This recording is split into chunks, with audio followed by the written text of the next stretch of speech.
გამარჯობა ლიკა. მადლობა გამარჯობა რომ მარია. მოიწვიე ჩვენს საკრალიას პოდკასტში. ძალიან მიხარია დღეს შენთან საუბარი. მოდი გაგვეცანი. ვინ ხარ, რას აკეთებ და ვიცი რომ ესპანეთში ცხოვრობ. აჰა. ესპანური ენის მასწავლებელი ხარ და კიდევ რაც კიდე რომ დაამატო, მოუყევი საკრალიას მსმენელს. ძალიან დიდი მადლობა მარია. ძალიან მიხარია ჩვენ ძალიან საინტერესო ურთიერთობა გვაქვს რაღაც პერიოდულად ძალიან მნიშვნელოვან ამბებში ვიკვეთებით ხოლმე და ძალიან მიხარია ეს პოდკასტიც. ჩემზე გეტყვით, რომ მე ვარ განათლებით სოციოლოგი და წინა ცხოვრებაში სხვადასხვა მოწყვლადი ჯგუფების მხარდაჭერის სპეციალისტი. და ეხლა ვარ ბოლოს რამდენიმე წელი ვცხოვრობ ესპანეთში, ვარ ესპანური ენის სპეციალისტი. და ასევე მაქვს ჩემი პლატფორმა Naranja, რომელიც შეგიძლიათ მოწმოთ Facebook-ზეც, TikTok-ზეც, რომელიც შენი რჩევებით სხვათა შორის შარშანს დავხოთ დიდი დრო დაუთმე და ძალიან დიდი მადლობა კარგი ბიზნეს კოუჩინგისთვის, ნამდვილად ძალიან გამომადგ. რას ელოდები დღევანდელი დღიდან? იცი რა ველოდები ძალიან საინტერესო დიალოგს და ჩემთვის არის სიმართლე რომ გითხრა რაღაც შესაძლებლობა რომ გავაზიარო რაღაც ჩემი ჰილინგის ანუ რაღაცნაირად საკუთარ თავზე კურნალობის გამოცდილებაც რისი დიდი სრულიც მაქვს. თან კარგი. ის თემა რომელიც შენ ახსენე მიჯაჭვულობის სტილები ძალიან მნიშვნელოვანი თემა არის და საკრალიაზე მე ძალიან ხშირად მაგაზე ვილაპარაკებ რას ნიშნავს მიჯაჭვულობის სტილები და ასე შემდეგ. და ძალიან მინდოდა ვინმესთან ამაზე საუბარი. თან ის აღმოჩნდა რომ რაღაც დავემთხვიეთ მაგამ ბავშვიც და იგივე მიჯაჭვულობა გქონია მე და შენ და მაგას მარტო ისინი გავიგებთ ვისაც ეგ თავის თავზე გამოუვლია როგორი ესეთი მძიმე ამბივალენტური და ესეთი მომენტია მოკლედ. ნამდვილად ეგრეა. რა არის მიჯაჭვულობის თეორია ზოგადად და რა არის მიჯაჭვულობის სტილები?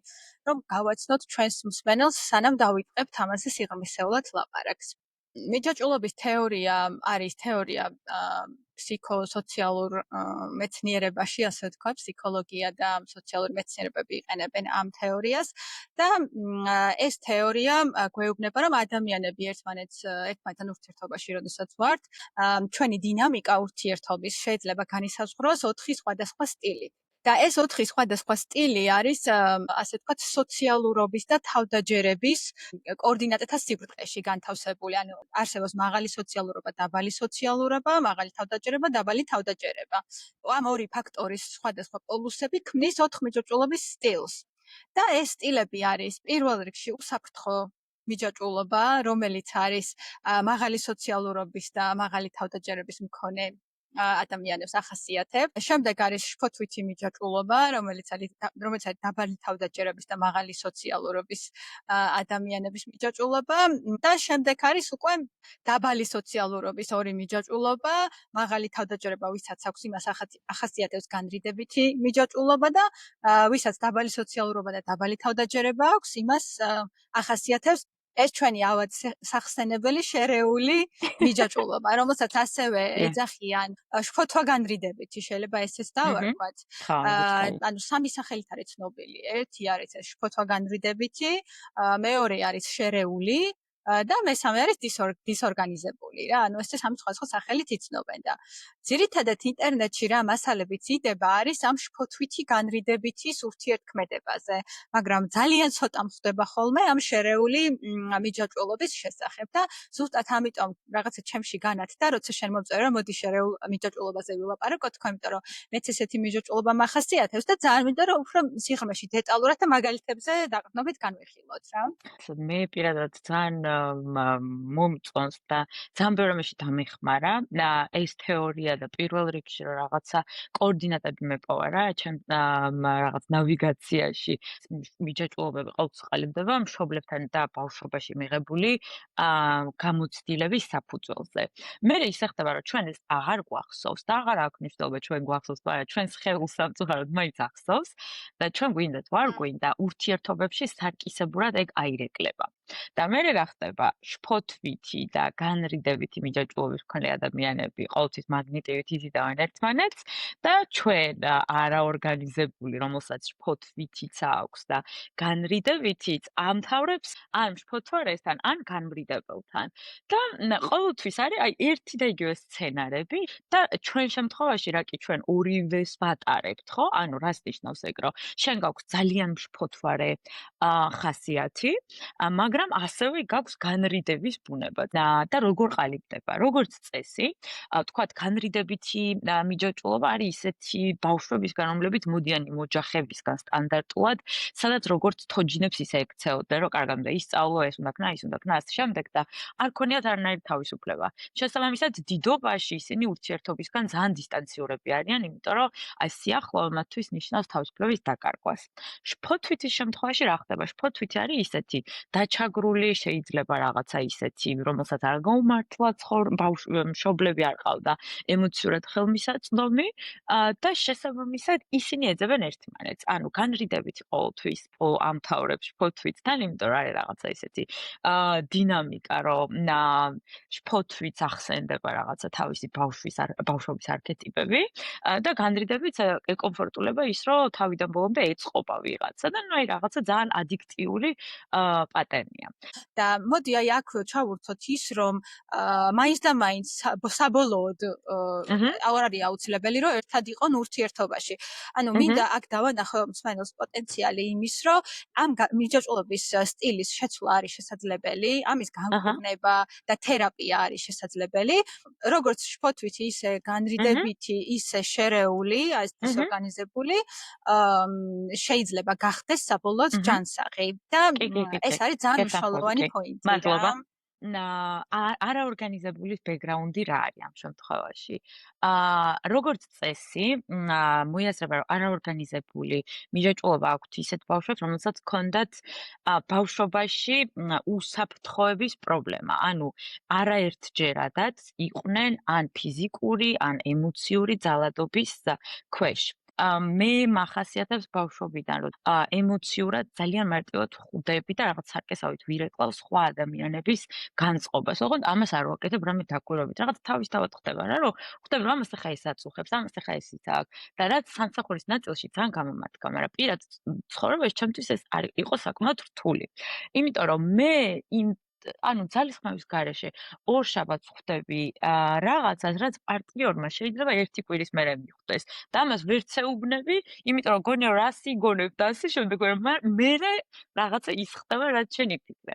ჩემთვის ეს იყო აი რაღაცა თითქოს პირად წყელვასავით, რომ აი მაწუხებ. მე მივხვდი რომ ვეღარც ვამბობ ამას, იმიტომ რომ მე კი ვიცი რომ ეს ესია, მაგრამ სხვები ვერ იგებენ ამას და მერე ავხსენი ამ მიჯაჭვობის გავლით, რომ ბავშვებს, რომლებსაც სამწუხაროდ ჰქონდათ უსაფრთხოების გარღვევა ბავშვობაში, მათ აქვთ უნდობლობა ახლობელი ადამიანების მიმართ. შესაბამისად, დასწავლითი თვითგადარჩენის მექანიზმია, რომ შენ ძალიან დეტალურად იკვლევ ამ ზრუნველი პირის რეაქციებს, სხეულის ენას, იმიტომ რომ არენდობ იცი, რომ ეხა შეიძლება კაი ხასიათია გაგიყიმა, მაგრამ შეიძლება მალე რაღაცა შეიცვალოს.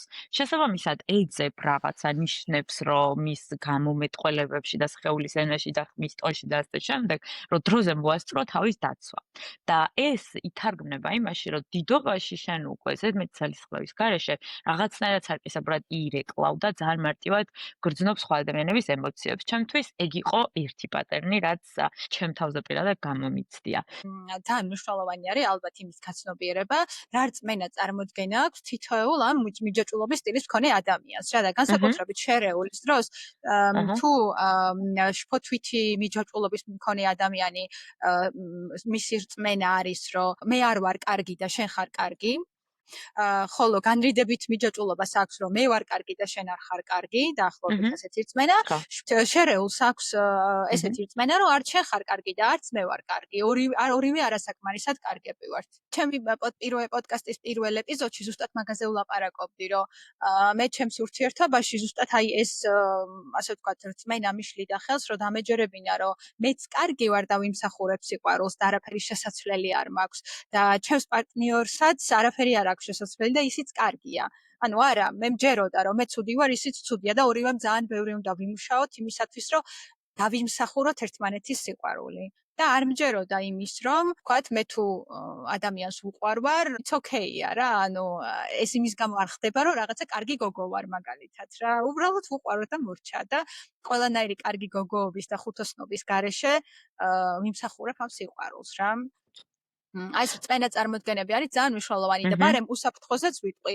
ანუ როდესაც ეს წვენა წარმოდგენები იცვლება იმით, რომ შენც კარგი ხარ და მეც კარგი ვარ, მაგ დროს უკვე ყალიბდება ეს უსაფრთხო მიჯაჭვულობა. კი, იცი რა, მე დავამატებდი ჩემი გამოცდილებიდან ურთიერთობების ამ ნაწილში, რომ ანუ ეს ცუდები და ასე შემდეგ. ჩემ მოიაზრება, რომ შერეულის და ერთ-ერთი მთავარი შიში, რის გამოც შეიძლება ის ურთიერთობებს განერიდება, არის მიტოვების შიში. ჩემ შემთხვევაში ეს იყო ძალიან ისეთი მნიშვნელოვანი შიში. ჩემი აზრით შერეულ მიჯაჭვულობას კარგი ერთი ეს თვისება აქვს, რომ დიდხანს ურთიერთობისობაში ყოფნა თუ კარგად არ გრძნობს თავს, არ შეუძლია. ჩემ შემთხვევაში ყოველ შემთხვევაში ეგრე იყო. უბრალოდ მე მივხვდი, რომ მაგალითად რამდენიმე წლის წინ ქვეყანა შევიცვალე და ჩავთვალე, რომ მე ხა ვარ მოწყვლად მდგომარეობაში ისედაც, იმიტომ რომ 28 წლის ასაკში საერთოდ ნულიდან დავიწყე ცხოვრება, ეს შემდეგ და ჩემთვის ყოველთვის იყო რაღაცა მთავარი ტრიგერი, ეს შიში, რომ არ მიმატოვო. და ამის გამო მე რაღაცა ჩემ თავი დავიჭირე ამაში, რომ სადაც მართლა ვავლენდი ჩემ ხასიათს, ჩემ თვისებებს, ბუნებრივად სადაც ვიქცეოდი და ეს ხდებოდა ისეთ ადამიანებთან, რომლებიც მე არ მომწონდნენ. და რატო არ მომწონდნენ? მე ავხსენი ამით, რომ ვიცოდი, რომ ანუ ძალიან ცუდად ჟღერს, უბრალოდ რაღაცა ჩემ თავს უფრო უკეთესად ხედავდი ვიდრე მათ. და მეგონა რომ კაი, ეხა ამასთან ვცდი და თუ არ გამოვა ურთიერთობა, გადავიტან, იმიტომ რომ ყოველთვის ყველა პირველი ნაბიჯები იწყებოდა მაგაზე ფიქრით. თუ რაღაცა დავიშლებით ან მიმატობს, რა მოხდება? რაც ძალიან არაჯანსაღი მიდგომა ჩემი მხრიდან, მისი მხრიდანაც და ნუ როგორც წესი დიდხანს არ გაგრძელებულა ეს, იმიტომ რომ ხო არისო სამართლიანი არც ჩემთან, არც სხვა ადამიანთან, მაგრამ მეორე გამოცდილება ჩემთვის რაც იყო, როცა რაღაცა ჩემ თავს თითქოს უფლება მივეცი იმ ადამიანთან ყოფნის, რომელიც მაინტერესებდა რეალურად. აი მან იწყება რაღაცა შენი თავი გაშანტაჟებს, რომ გაწონვას და გაზომვას იწყებ, ეხა ჩვენ ერთმანეთს რამდენად ტოლი და სწორი ვარ, რა შეიძლება იყოს საფუძველი იმის, რომ იმან მე მიმატოს, ეხა ეს იყოს და ასე შემდეგ. ანუ საშინელება ხდება რა გონებაში. ჩემთვის ყოველ შემთხვევაში ესე იყო. და როგორც წესი მე მახასიათებდა ეგრე, რომ ვიწყებდი რაღაც ურთიერთობას, მაგრამ რაღაც პერიოდის მერე ვტოვებდი რა, იმიტომ რომ იმდენად დიდი სხეულის დონეზე ისეთ დიდი ფოთოები მეწყებოდა, რომ ვერ ვუძლებდი ამას ფიზიკურად. და ნუ მე რაღაცა ესეთი პერიოდი მქონდა, რომ ეხა ვიცი, რომ მსგავსი მე რა კი ჩემ პატერნებს ვერ ვერევი, ისევ იგივე გამოცდილებაში აღმოჩნდები და ჩემ შემთხვევაში იგივე გამოცდილება რა იყო?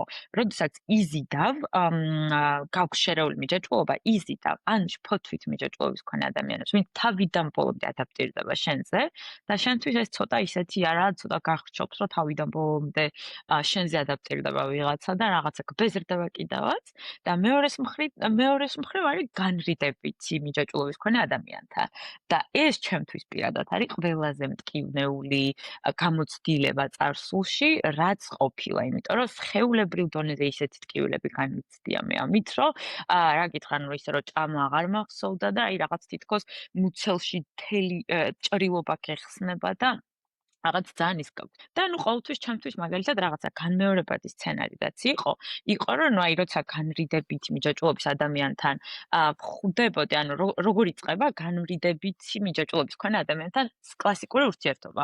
როგორც წესი, თუ კი ადამიანი არ მუშაობს საკუთარ თავზე და აქვს ისეთი უარყოფითი გამოვლენით, განრიდებითი და შერეული მიჯაჭვულობა, როგორც წესი განრიდებითი მიჯაჭვულობის მქონე ადამიანს თავიდან შეიძლება არის ძალიან ისეთი თბილი ადამიანი, რომელიც ემოციურად ხელმისაწვდომს გავს, მაგრამ მე როცა შენ თითქოს მოხსნი შენ ბარიერს, რაც შენ გაქვს და გამოავლენ, რომ შენ რაღაცა მოლოდინები გაქვს ამ ადამიანისგან, მე უკვე იწყება მისი განრიდება, დისტანცირება. და ყოველი ამ ფაზის დროს, როგორც წესი, მე მქონდა რაღაცა ორი კონკრეტული გზა, რასაც ვირჩევდი და ჩემი აზრით არ არის სწორი და ეხა ვისწავლე. ერთი ის, რომ ჩვენ რა კი განრიდებითი პატერნის მატარებელი ვართ, ჩემი აზრით ეს გვახასიათებს, რომ გვინდა რომ არ გავაჟღეროთ ჩვენი სურვილები და თავისთავად გავგვიგონ. და ღიზიან, ანუ მე მქონია ეგ, რომ რატო უნდა ვილაპარაკო? ეხლა მე რამე ვერ უნდა მიხვდეს თვითონ. და მე მივხვდი, რომ ეგ არის რაღაცა ბავშვის სურვილივით, რომ მე ეხა თავისთავად გამიგოს ვიღაცამ და მე რატო უნდა ვილაპარაკო, მაგრამ არ არის ეგ, არავინ არ არის ვალდებული, რომ ისე გაგიგოს, როგორც რაღაცა მშობელს ესმის, ეს უბრალოდ რაღაც დანაკლისის შევსების მოთხოვნილება. ჩვენ იმის მიღება გვინდა ამ ადამიანებისგან, რასაც მშობლებისგან ვერ ვიღებდით ბავშვობაში. და იგივე სტილის მიჯაჭვულობის მქონე ადამიანებს ვირჩევთ პარტნიორებად, როგორი მიჯაჭვულობის სტილიც აქვს ჩვენს მშობლებს, ან აღმზრდელებს. და შემდეგ ვცდილობთ, რომ როგორმე გადავაკეთოთ ეს ადამიანები, შევცვალოთ ეს ადამიანები ისე, რომ მივიღოთ ის, რაც მშობლებისგან ვერ მივიღეთ. და ამისი გაცნობიერება არის აი ძალიან დიდი ნაბიჯი იმისკენ, რომ თავი დაანებო აი ამ მოლოდინს, რომ ოდესმე მიიღებ იმას, რაც დედაშენმა ან მამაშენმა ან ვიღაცამ ოჯახის წევრმა არ მოგცა ბავშვობაში. მარტივსავარდი შესავით არის რა, რომ ჩამოწერო შენი ბავშვობის სახლი, რა ემოციებს და ასოციაციებს აღგიძრავდა. და რომ ჩამოწერო მაქსიმალურად ცოტა ისეთ ნეგატიური ემოციები. და მე ჩამოწერო შენ პარტნიორული ურთიერთობები რა, როგორც წესი ძალიან ემთხვევა ხოლმე რა, იმ შეგრძნებებს არ გიძრავს, რაც ბავშვობის სახლში გქონდა და ნუ და შესაბამისად ეგ არის, რომ შენთვის ნაცნობის სცენარია ეგ ყველაფერი. და მე ძალიან ხშირად ვამბობ ხოლმე ეგეთ სიტყვას ქიმია, ჩვენში რაღაცა განსაკუთრებული ქიმიაა და მეც მქონია ეგ, რომ ძალიან ბევრი ემოცია დამიხარჯავს სხვა ადამიანზე, რაღაც გამოგლოვების პროცესში, რომ რაღაცა განსაკუთრებული ქიმია იყო და მე მივხვდი, რომ რაღაცა რა თქმა უნდა შეიძლება არსებობს ბუნებაში რაღაც განსხვავებული ქიმია, მაგრამ ზოგჯერ ეგ ქიმია, რასაც ვეძახით, შეიძლება უბრალოდ რაღაცა ნაცნობის სცენარის გამეორებაა, რაც ჩვენ რაღაცებს გვახსენებს. არის ძალიან განსხვავება იმას შორის, რომ შენ გაქვს ცნობიერება, იცი შენი პრობლემები და მეორე არის, რომ ემოციური ცნობიერება გაქვს. და ჩემთვის მაგალითად ჩიხი იყო ეს მომენტი, რომ რაღაც რაციონალურად ვიცოდი, რომ ეს პატერნი მაქვს, ეს პატერნი მაქვს, ეს პატერნი მაქვს რაღაც, მაგრამ ემოციურად მაინც ძალიან მткиოდა. სანამ შენში რაღაცა ტრანსფორმაციას არ მოახდენ, ცხოვრება გამოგიგზავნის ერთი და იგივე სცენარებს. და მე რაღაც მეგონა რომ მე რო ტრანსფორმაციას მოვახდენ და გავიაზრებ, ეგ აღარ დამემართება, რაღაცა მსგავს სცენარში აღარ მოვხდები. მაგრამ მაინც იგივე სცენარში ვამთავრებ. ჩემი აზრით, ეხა ახლანდელი გადმოსახედიდან ეგრე უყურებ, რომ ცხოვრება აღარ შეწყვეტს რა მსგავსი გამოცდილებების გამოგზავნას. უბრალოდ ნამდვილი ტრანსფორმაცია არის, როდესაც იგივე სიტუაციაში აღმოჩნდები, უბრალოდ ემოციურად შენ აღარ გეხება ეგ და ანუ პირადი ჯაჭვი გაქვს უკვე გაწყვეტილი და ეგ არის ისეთი მაგარი შეგრძნება, რომ არ ვიცი და ერთი კაი მეტაფორა გამახსენდა ეხლა რაც ჩემი აზრით ჩემ გამოცდილებას ძალიან ასახავს, რომ კამეჩი რითი განსხვავდება სხვა ცხოველებისგან, იმით რომ შტორმი რო იწყება, ყველა შტორმი რო მოდის, ყველა გარბის რო გაექცეს და კამეჩი არის ერთადერთი ცხოველი, რომელიც პირიქით შტორმის მიმართულებით მიდის, რომ მალე შევიდეს შტორმში, იმიტომ რომ ხო, იმიტომ რომ ის სხმებზე ნაკლებ დროს დახარჯავს შტორმში, მიუხედავად იმისა, რომ ყველაზე მალე დასველდება. და ჩემთვის ეგ იყო დაახლოებით იგივე, რაც ჩემი გამოცდილება იყო რა, იმიტომ რომ ფსიქოთერაპიასთან ერთად დაიწყო აი ეგ ზუსტად კამეჩი რაზეც თქვი, აი ეს შტორმში შევარდნის პროცესი, იმიტომ რომ აი მან დაიწყო მართლა პანდორას ყუთის გახსნა, იმიტომ რომ დავიწყე რაღაცების მოკითხვა ადამიანებში, ჩემი ოჯახის წევრებთან ბავშვობის რაღაცა გამოცდილებების აღდგენა და მე აღმოაჩინა რომ თურმე იმაზე ცუდად ყოფილა საქმე, ვიდრე მე მახსოვდა და მე აღმოჩნდი რაღაცა ძალიან ძიმედ, იმდენად რომ რაღაცა ზოგჯერ გადახარშვას ჭირდება დიდი დრო რა ინფორმაციების და ანუ ყოველ ღამე ხედავდი რაღაც კონკრეტულ სიზმრებს და მეღვიძებოდა. და მეთქი ანუ ესე იგი ქვეცნობიერს რაღაცა უნდა რომ მითხრას და დავიწყე ჩემი სიზმრების ჩაწერა ამ ყველაფრის გაანალიზება და ძალიან ბევრი რაღაც შეიცვალა ამ აქტიური მუშაობის საფუძველზე, მაგრამ ჩემი აზრით პირველი და ყველაზე ისეთი მნიშვნელოვანი არის ეგ რა, რაც ჩვენ გვაქვს სასწაული და ნაკლებად ვიცით. ერთი ის, რომ კომუნიკაცია არის საჭირო, ანუ არავინ არ არის ვალდებული, რომ გაგიგოს უსიტყვოდ და შემდეგ გააჟღერო. უბრალოდ ჩვენ შემთხვევაში რა კი შიში ძალიან ბევრი გვაქვს, რომ მიგვატოვებენ ამ შიშის გამო და ასე შემდეგ. მესმის ძალიან კარგად ყოველთვის ვინც თავს იკავებს ან რაღაცა იმებს საბაბს ეძებს რომ ეგ არ ქნას. მაგრამ რეალურად ეგ საჭიროა. მეორე არის ეგ, რომ მე მაგალითად მოვძებნი რაღაც ფორმები, რომ ის ურთიერთობები ჩემი ოჯახის წევრებთან რაც განრიდებით ფაზაში მქონდა, დამელაგებინა და შემეწყვიტა პარტნიორებში მეძებნა რომ შეევსოთ რაც ეს დანაკლისი, რაც მე ჩემი ვთქვათ სიამაყის გამო, იმედგაცრუებების გამო არ ვაძლევდი ჩემ თავს უფლებას. ყველაზე კარგი შეგრძნება ის არის, როცა აღარ გაქვს არც სიბრაზე, არც რაღაცა ისეთი, როცა ხვდები იმ ადამიანს, ვისთანაც ძალიან ბევრი ემოციური რაღაც გაკავშირებ და ძალიან ბევრი ტკივილი გამოუწვევია შენში და რაღაც დროის მე რო ხვდები, არა, საერთოდ აღარ გაქვს არც რაიმე ახსნის ცდელობა, არც რაფერი, ვეუბნება, ოკეი, კარგი, წუხვა შენ გამო ასე შემდეგ, მაგრამ პირადად აღარ იგიღებ. ეს არის ჩემი აზრით ყველაზე მთავარი ინდიკატორი რა, რომ შენ რაღაცა პროგრესი გაქვს. ცხოვრება მართლა აგრძელებს ისევ გამოგიგზავნის იგივე ადამიანებს, უბრალოდ შენში ქიმიას რაც ეძახდი, მაგას აღარ იწვევ რა, იმიტომ რომ ძალიან აფასებს საკუთარ ენერგიას. ხვდები შენ რა შეგიძლია და რაში მიღირს და ეს ძალიან მნიშვნელოვანი ის არის. ეს ქიმია არის ის შფოთვა სინამდვილეში, რომელიც გეუფლება, როცა ტრიგერდება შენი ბავშვობის ტრაუმა. და სინამდვილეში ეს ჩვენი პეპლები მუცელში, რასაც ვეძახით ხოლმე, რომელიც ყველა ურთიერთობის დასაწყისში თან ახლავს, თუ ეს პეპლები არის განსაკუთრებულად მძაფრი და პეპლები კი არა უკვე ქარიშხალი არის, ეს ნიშნავს, რომ რაღაცა დატრიგერდა შენი ბავშვობიდან მოუშუშებელი ტრავმა, ჭრილობა და ეს ჭრილობა ცდილობს დაგელაპარაკოს. და ეს არის ქიმია. ანუ მთელი ნეიროტრანსმიტერების კოქტეილი გამოიყოფა შენს ტვინში, ეს ტრავმა არის დატრიგერებული და ჭრილობა არის გადაყნილი. და ამას ვეძახით ჩვენ ქიმიას სინამდვილეში, ხო? და ეს ქიმია არ არის ჯანსაღი, თუ მაღალი ქიმიით იწყება ნებისმიერი ურთიერთობა, ეს არ არის ჯანსაღი.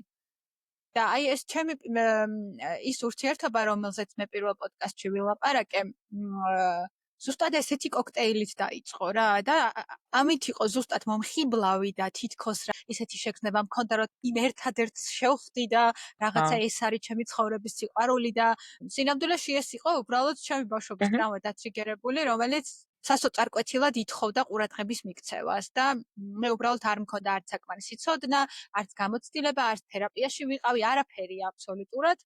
ეს იყო 8 წლის წინ. 8 წლის შემდეგ დღეს დავიწყე შეხვედრა ადამიანთან, რომელსაც აქვს ზუსტად იგივე მიჯაჭვულობის სტილი, რაც იმ ჩემს წინა პარტნიორს, იგივე პიროვნების ტიპი ენეაგრამაში, რაც ჩემს წინა პარტნიორს, და ძალიან გავს ეს დასაწყისი იმ დასაწყისს, რომელიც იყო მაშინ 8 წლის წინ.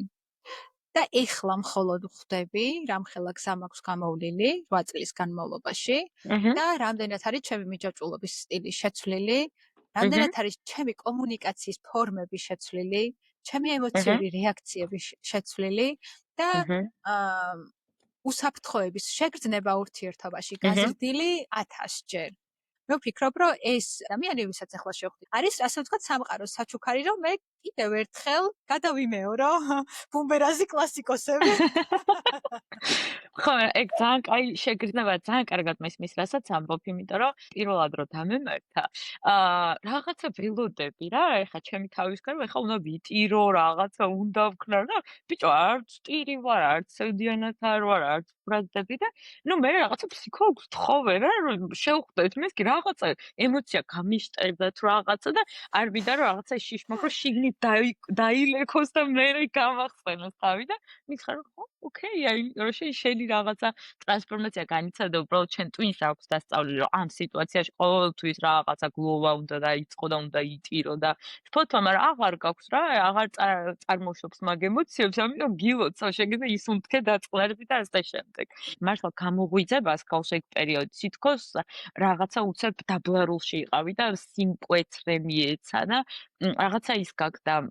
მერე თან რო ადარებ, აი ეს რეალურად ქიმიას რაც ვეძახით, ჩემი აზრით არის დასწავლილი გვაქვს თან ამ მას მედიის და ფილმების საშუალებებისგან ძალიან არასწორად, რომ შეხვდებიან ერთმანეთს, სადაც ქიმია წარმოიშობა და ჩემი აზრით ჩვენ როდესაც გვაქვს ეს დასაწყისში ურთიერთობის არასწორ რაღაცებს ვაფასებთ ხოლმე და იმ ფასს ვაძლევთ, რაც არ უნდა მივცეთ. იმიტომ რომ რისთვისაც ფასი არის მისაცემი რაღაც როგორც წესი დროის მანძილზე ვლინდება ხოლმე. და ეგ ერთი ისა გვაქვს დამახინჯებული წარმოდგენა რა ჩემი აზრით. და გამოღვიძების მერე ხვდები რომ აღარ გერომანტიულება რა ეგ საერთოდ. და მე მაგალითად ეგ ის მქონდა რომ ადრე შემეძლო რომ ჩემი რაღაცა გეგმები და არ დამე პრიორიტეტებინა, იმიტომ რომ რაღაცა მეგონა რომ პეპლები და რაღაცა და ფილმის გმირად გრძნობ თავს და ეს არის ცოცხლად გრძნობ თავს და ასეთ მერე იცვლება ჩემი აზრით ყველა დრო, რასაც სხვა ადამიანებს უთმობ. ჩემთვის მერე უფრო აპრიორიტეტებ შენ ურთიერთობებს, მეგობრებს, მეგობრებთან გასტარებ დროს და ასე შემდეგ. აი აქ მაქვს სია რა ახასიათებს უსაფრთხო მიჯაჭვულობას. და უსაფრთხო მიჯაჭვულობაზე მინდა ცოტა ვილაპარაკოთ, იმიტომ რომ დაახლოებით მოდელი კონდეს ადამიანს, ვინც ჩვენ გვისმენს, რომ აი ოკეი, გასაგებია, რომ ეს ფოთვითი ცუდია, განრიდებითი ცუდია, აგერ შერეულიც ყოფილა თურმე და ვაიმე რა გავაკეთოთ, ხო? მაგრამ არსებობს უსაფრთხო და როგორ იქცევა უსაფრთხო მიჯაჭვულობის მქონე ადამიანი, ხო? დავიკითხავ ხოლმე მე ამ სიას და შენც მოინიშნე რამდენი განივითარე უკვე? კი, ოკეი, ამსადო. ხო, შენს თერაპიულ მოგზაურობაში რას მიაღწიე? ესე იგი, უსაფრთხო მიჯაჭვულობის მქონე ადამიანი პატივს სცემს პარტნიორის სივრცეს. მხარს უჭერს პარტნიორის ავტონომიას.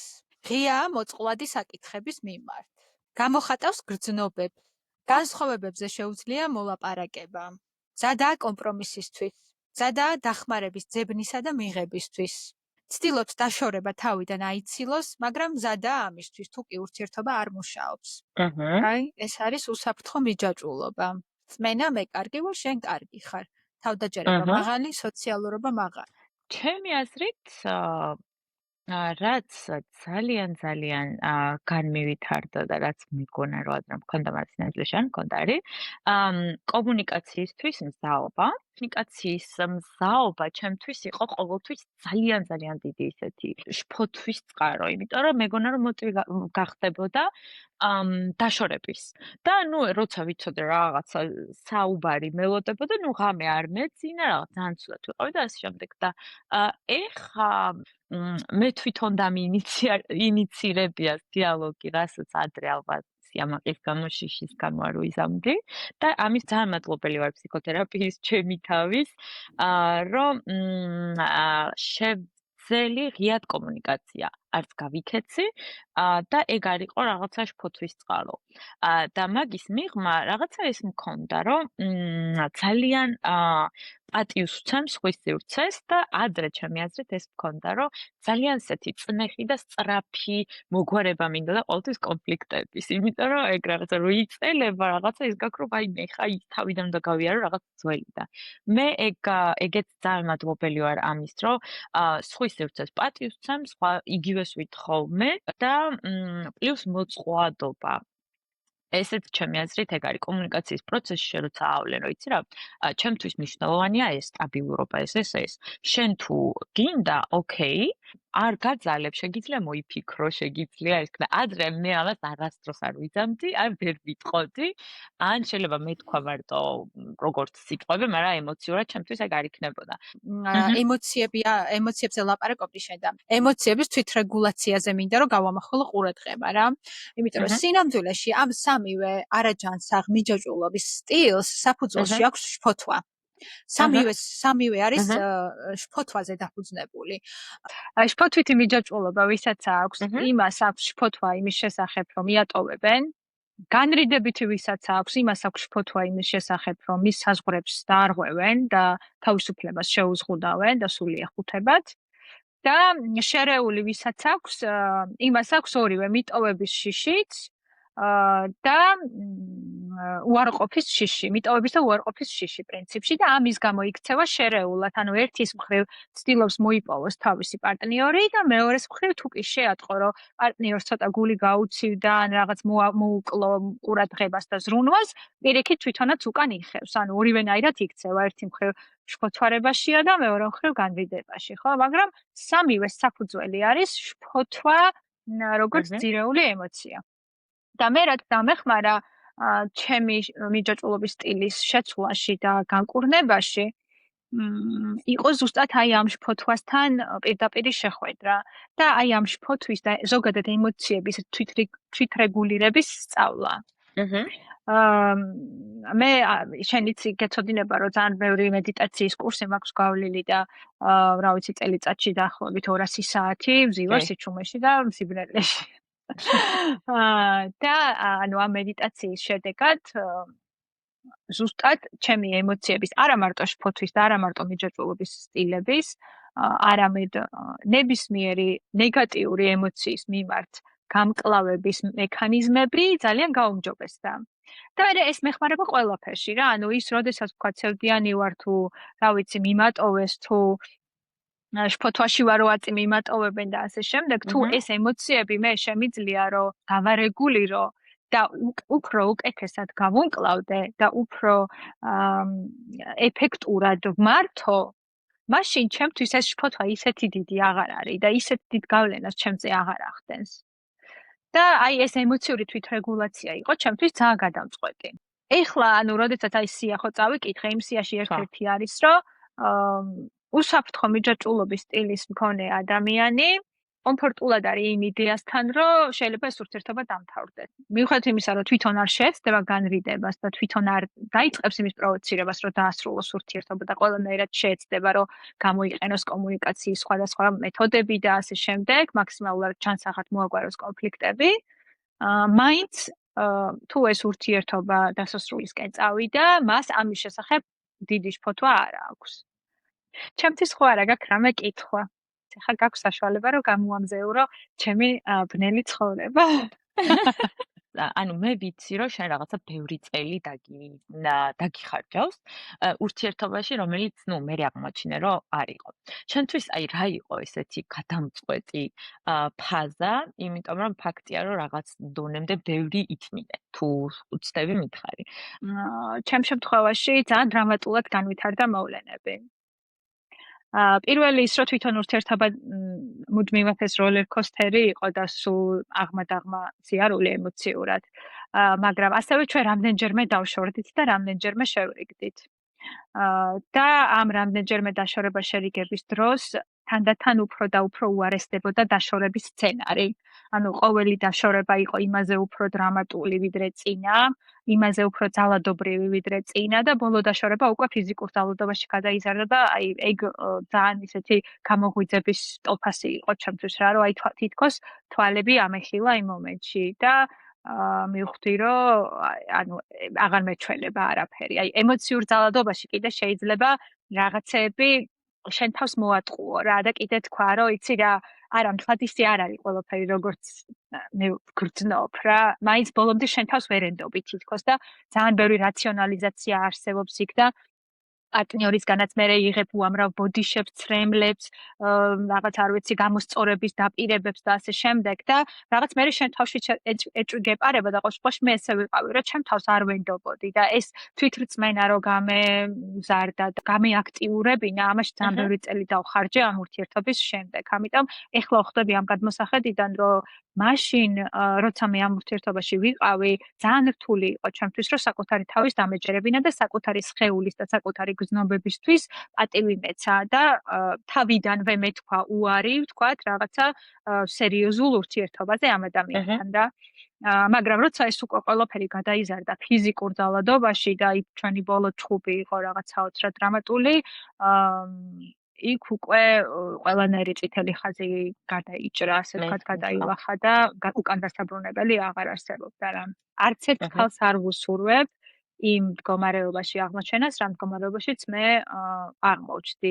და მიუხედავად იმისა, რომ ვიცი, რომ უამრავი ქალი უფრო უარეს მდგომარეობაში ცხოვრობს წლების განმავლობაში საქართველოში თავიანთ ქმრებთან და ამ ყველაფერს ითმენენ შვილების და რაღაც არ ვიცი ოჯახური სიწმინდის დასაცავად და სხვადასხვა მოსაზრებებით, რელიგიური, სოციალური, ფინანსური თუ ასე შემდეგ.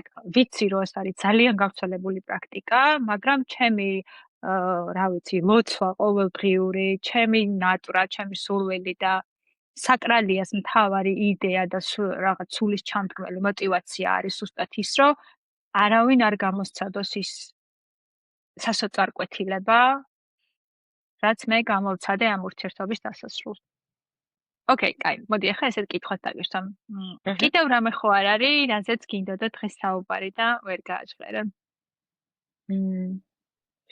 მე ძალიან ვაფასებ ბევრ ადამიანს, რომლის გამოცდილებაც მე დამეხმარა და რაღაცნაირად მეც მინდა რომ იქნებ ჩემი გამოცდილება ვიღაცას დაეხმაროს უბიძგინისცეს იმისკენ, რომ თუ ისეთ ურთიერთობაშია საკუთარ თავთან პირველ რიგში სხვებთან, სადაც რასაც მისთვის არ მოაქვს კარგი არაფერი რაღაც შფოთვებში აგდებს, აუცილებლად იზრუნოს, იმიტომ რომ ძალიან მაგარი შეგრძნებაა, როდესაც საკუთარ თავზე ზრუნვას სწავლობ, იმიტომ რომ ჩვენ ისეთი კულტურიდან მოვდივართ, სადაც ამას სამწუხაროდ არავინ არ გვასწავლის და ჩვენ გვიწევს მერე რომ ვიყოთ მშობელიც, შვილიც და ასე შემდეგ, მაგრამ გირჩევთ, იმიტომ რომ რეალურად ძალიან ბევრი ხიფათი, სტრესი, შფოთვა შეგიძლიათ აარიდოთ საკუთარ თავს და ძალიან მაგარია, როცა საკუთარ ესეთ მყარად გრძნობ საკუთარ ენერგიას. მაგ პროცესს რო ენდობი, აი ეგ არის ძალიან მნიშვნელოვანი გამოღვიძების პროცესი რა, რომ ოკეი, კი, იღებ შენ შეგრძნებებს, მზად ხარ დაჯდე შენ ტკივილთანაც, მაგრამ იცი რომ სულ ეგრე არ იქნება. ანუ როგორც კამეჩი ვით რა, კი, რაც უფრო მალე შეხვალ ამ შტორმში, მით უფრო ნაკლებ დროს დახარჯა, მიუხედავად იმისა, რომ ძალიან დიდი ინტენსივობით მოგიწევს შესვლა. და ამ შვენიერ ნოტაზე ამ ბრძნული სიტყვების თანხლებით ბოლოსკენ შეგვიძლია წავიყვანოთ ეს ჩვენი საუბარი. ძალიან საინტერესო იყო. უღრმესი მადლობა, რომ მადლობა შენ. ესე ჩაერთე და ესე გაგვიზიარე შენი ამბები. ძალიან ვისიამოვნე შენთან საუბრით. ძალიან დიდი მადლობა, მეც რაღაცა ძალიან პოზიტიური ნოტაზე ვგრძნობ თავს, რომ გაზიარების შესაძლებლობა მქონდა. კარგი, აბა მაშინ დაგემშვიდობები, უღრმესი მადლობა და ბედნიერი შაბათ კვირა და ბედნიერად. აბა, კარგად, ბედნიერად, აბა დროებით.